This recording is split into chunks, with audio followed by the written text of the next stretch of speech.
Hey guys, in this video I want to talk about the self-cast Dark Pact crit assassin build that I did, and while map clearing it seems to be pretty fast, pretty good, and doing very good job, and it felt very satisfying actually to do this build and to map clear. But as soon as I ran into tougher enemies, even some tougher rares, my build would just fall over. It just didn't work at all anymore. So this is probably also one of the fastest leveling builds that I did. Like, I was getting 800 million XP per hour doing just normal breachstones. By the way, extra content, this is the loot from 10 tool domains and 10 soft domains, not including some random currency and some random uniques. So yeah, now back to the build.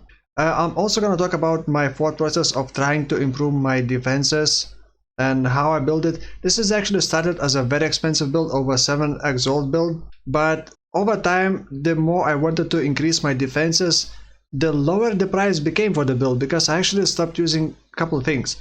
I actually used the voices unique jewel, which I believe I paid 4.5x gold. So I had that, but I dropped it and started using just one rare large cluster jewel with 2 sockets instead, and that turned out to be more HP and same damage. So I'm getting an idea that for the most part, if you're not abusing the heralds or warcries, voices isn't really useful. And I would, if I didn't have much currency, I would never pay 4x gold for 7 passive voices. For 5 passives, yeah, but for 7, nah. So then I was also using Astral Projector. Now the Astral Projector ring costed 1x gold, makes you able to cast your Nova skills at a distance instead of on you. The issue with that was, I mean, when you're using a skill, you are used to your character facing towards the location where you're casting. But with this, the character doesn't face the location. It just doesn't rotate. And even if you cast the Dark Pact behind you, it's still just, it just doesn't rotate. And that kind of throws me off while leveling. I'm sometimes not sure where exactly did I cast Dark Pact. Another issue is that for me, Dark Pact is very, almost invisible. And while clearing fast, I can't even see the Dark Pact happening at all. That's just another issue, and there's no MTX to, I guess, improve the Dark Pact visuals. Now the next expensive thing that I had was tailwind boots. I wanted speed. I wanted to be fast and just zoom through maps. So I started with voices, Astral Projector, tailwind boots, and Watcher's Eye. Watcher's Eye, by the way, is pretty cheap. And I also have Militant Faith jewel, which is, I believe, also cheap, and I needed the High Templar Dominus one. And as you can see from the clips, the build looks pretty good while map clearing, but as soon as you start fighting some tougher bosses, some tougher enemies, it just dies. I don't even know. Previously, as an assassin, I did not have phase acrobatics. I thought I just gonna stack a lot of HP, and I'm gonna show you POB like 3 different kind of builds, 3 different passives, because I want to get a lot of life, because life also gives me damage, but not that much. So it's not advisable, I guess, to just go full life. So I did not have dodge. I thought I'm just gonna dump all the points into life and crit and then use voices, but that was way too squishy. Then I dropped the voices, started using only the rare large cluster jewel. Basically dropped 1 medium and 1 small cluster jewel, and then I managed to get enough points to reach phase acrobatics, but that was still squishy. So I got the gloves with chance to blind on hit, global chance to blind on hit. That also does help a bit, but once the enemies actually hit you, you just fall over. So I also added Enduring Cry on the left click and anointed the instant warcries, and I have 1 medium cluster jewel. Where is it?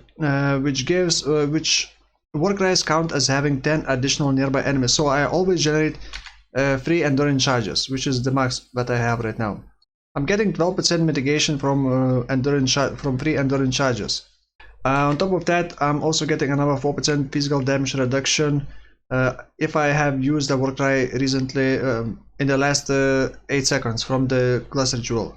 Also, the way I'm sustaining self-cast Dark Pact, because the Dark Pact sacrifices 6% of your life to do more damage basically. And the way I'm sustaining that, I have 2 small cluster jewels that gives 10% life regen per second every 5 seconds. So I got 2 of them, so that's 20% life. Then I got leech, but at first I had leech from ring, wasn't that much, and I still needed more regen. So I got Butcher's Eye for vitality, and I'm using vitality now. And vitality gives like 1.6% life regen per second naturally, and also Butcher's Eye was pretty cheap. I think I paid 50 hairs for consecrated ground you create while affected by zealotry causes enemies to take 10% increased damage, and then you get 1.2% damage leech as life while affected by vitality, and this leech works with anything, so even with spells. So that's how I'm sustaining life, with leech, regen, and regen from cluster jewels, and just not getting hit that much, and then life less, I guess. But not getting hit is not working so well with this. I mean, I guess you could get dodge boots. I am also using granite flask, but it's not helping enough. And yeah, my life pool is not that high. I'm level 87. I could get a bit more HP if I leveled up a bit more. I'm gonna show you 3 different passive trees, and these 3 different passive trees you're gonna see. So this is my current one, right? I got 2 medium cluster jewels, 2 small cluster jewels. I reached the phase acro. I'm getting, this is for level 90, so this is gonna have a bit more HP. By the way, this one, timeless jewel, is giving me 3% more spell damage per power charge, and I got 7 power charges. 6 power charges. Previously I had anointed this power charge on Amulet, but I had to get Enduring Cry, instant Enduring Cry. Without instant Enduring Cry, without instant War Cries, it just feels very, very clunky. So it's kind of a sacrifice you have to make. I have only 6,500 HP, which is not a lot when you're using Kaom's Heart, but then again I'm also using a staff, so I can't get that much HP, and also the boots don't have that much because Tailwind boots are pretty expensive. I think I paid 2 exalts for these boots and then crafted the movement speed myself. Another passive skill tree, if it doesn't crash, with more damage if you pay attention to the damage, 1.7 million. This is not, another thing with the damage is it just feels very inconsistent. This is, by the way, without Vaal Righteous Fire on, so let's just say with Vaal Righteous Fire.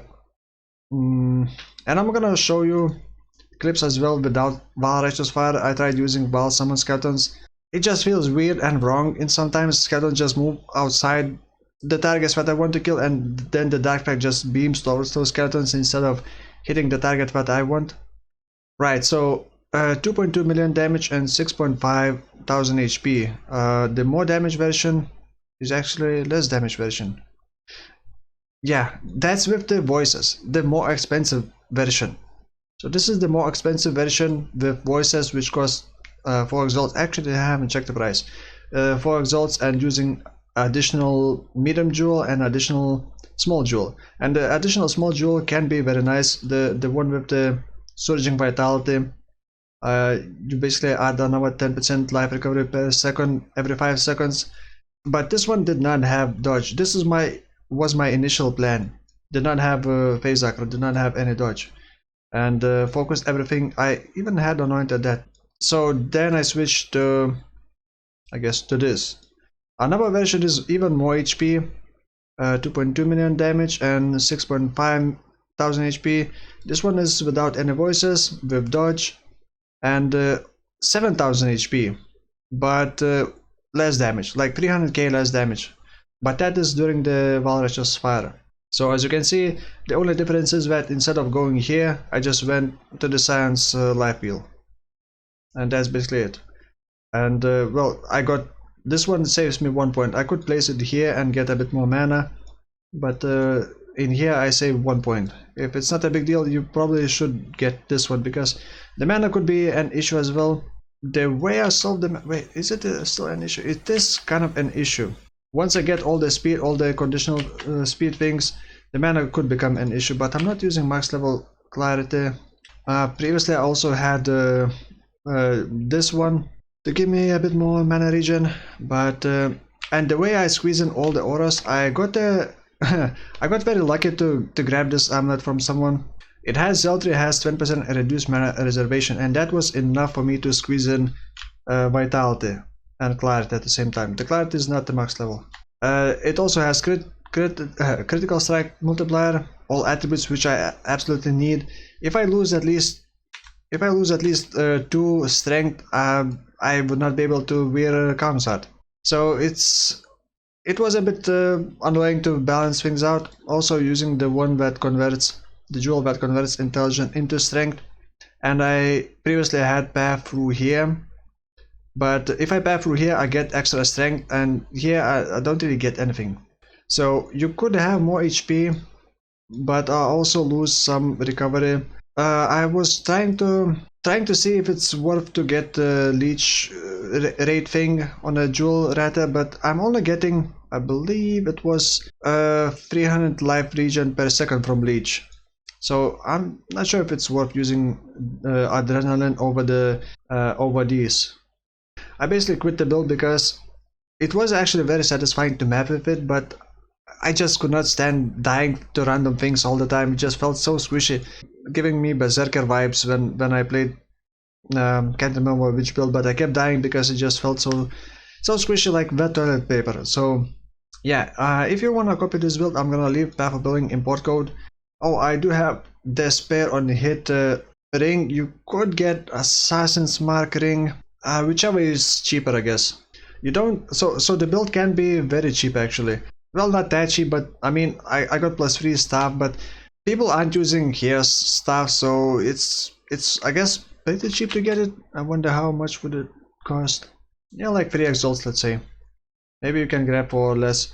The staff, let's say 2 exalts. You don't need tailwind boots.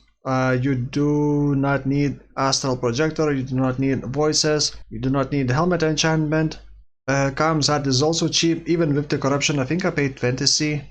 So overall, maybe it's like 3 exalts, maybe 4 exalts at most. Oh, even the Watcher's Eye and Militant Faith, it's not gonna add much price to that. But you don't need Militant Faith. That's just a nice damage boost, because 6 power charges, that's quite a lot of damage from power charges from this one. Anatomic Knowledge just gives a lot of HP. This one gives a bit over 200 HP, so it's not even mandatory as well. You can just use some other jewel. The Watcher's Eye is also not mandatory, but your damage is also gonna suffer. I wanted to do this video because I need items from this build, and I'm doing a very memeish build now. It's gonna be auto, well, at least trying to do auto summoning SRS with minion instability, and if it works, I think it's gonna be very interesting to talk about that build. So for now, thank you for watching, and I will see you soon. Bye bye.